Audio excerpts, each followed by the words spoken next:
Hey everybody, I hope y'all are having a great week. I just thought I'd do another tutorial to help some of you out.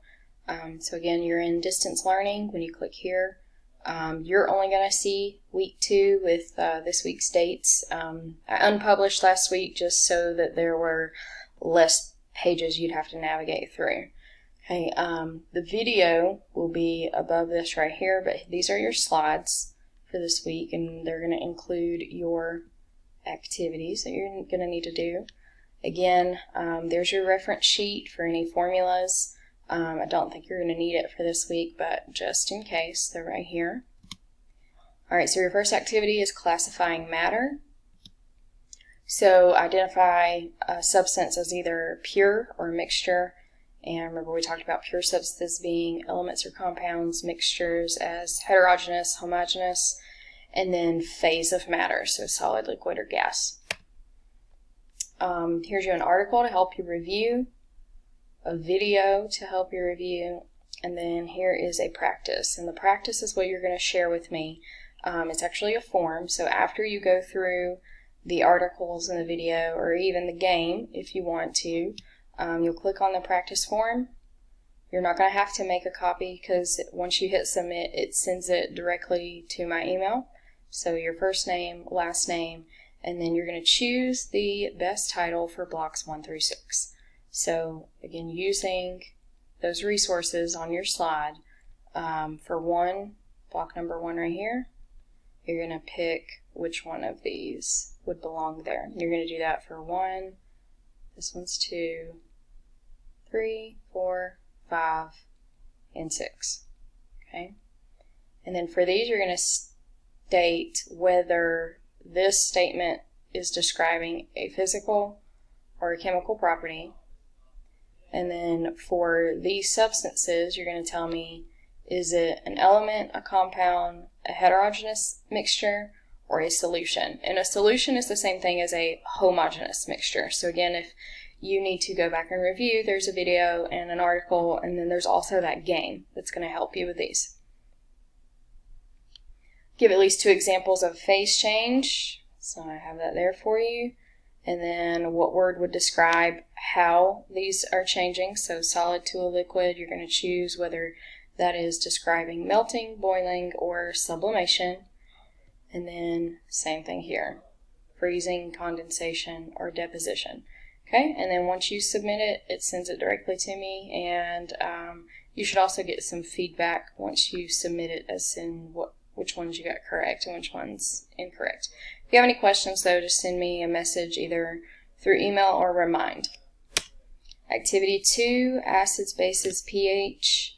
So the difference between an acid and a base, and then how you can look at the pH scale to say if it's an acid or a base. Remember, acids have more hydronium ions, bases have hydroxide ions. Article, video, practice questions. So these practice questions,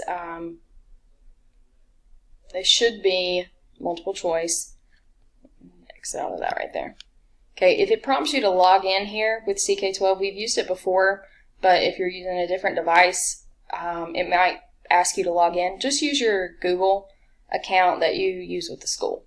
Okay, and you're going to get 10 correct. You can screenshot this and send it to me. So if you're on your phone, you guys should know how to screenshot on your phone. If you're using a computer, whether it's Windows, Dell, or a Mac, look up the settings for your computer, or you can Google how to do a screenshot with whatever your device you're using, and then you can just share that with me either in a Google Doc or just attach it in an email. And then online simulation, same thing, screenshot your results and share them with me.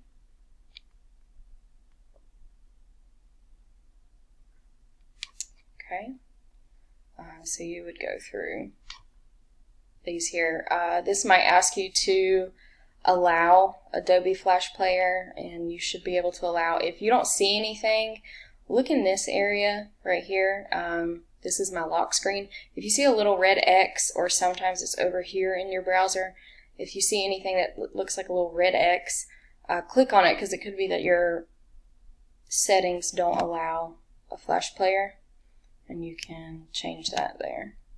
And then your last activity, talking about Bohr models, Lewis structures, oxidation numbers. That was when we were putting dots around, so how many dots would this element have? Lewis dot structure, molecular structure. So this is your article, this is your video, this is where we're talking about valence electrons based on your periodic table. And again, that reference sheet on the very, very first slide would have a periodic table there, or you can Google one. But your assignment for this one is to draw a Lewis structure for the following molecules and then take a picture and share it with me.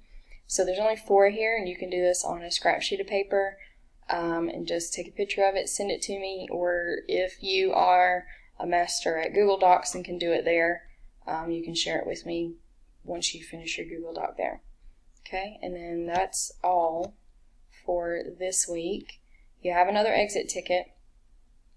If you can't see this exit ticket, scroll down in this block. This says view and pop-up. We got an email saying that some are struggling with their haiku, and it's a haiku setting. So depending on your device, you may need to view it in a pop-up, and it'll open up. If it still doesn't open up, send me a message and I can send you the direct link. So it could be just a haiku thing, but I've gotten messages or responses from a few of you already, so the link is working, but it could be that your haiku or PowerSchool isn't working. If you see this at any point in time, go ahead and put your username that you use for the school. This isn't scam, even though it looks different. It's just another way to log in, depending on if your haiku or PowerSchool has been tagged as having problems. But they said that if you see this at all, then it's safe for you to log in that way too. Alright, and for your exit ticket, you'll just fill each of these out. First name, last name. There's 3 activities, so tell me which ones you completed. And then I've added this here. You're going to rate yourself. 1 being that you're not very confident with that activity.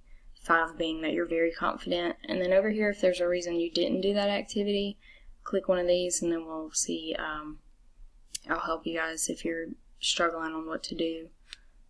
Something you learned, why you didn't complete an activity, how I can help you, and if you have any other questions. And when you submit it, it comes to my email account. And we are filling out forms based on who's accessed haiku, and it's not just if you've accessed haiku, it's if you're doing the assignments too. So make sure that you're sharing these things with me, and if you don't know how or you need some extra help, make sure that you're sending me a message either through Remind or through our email. If you have anything else, just let me know. Hope you guys have a great rest of your week.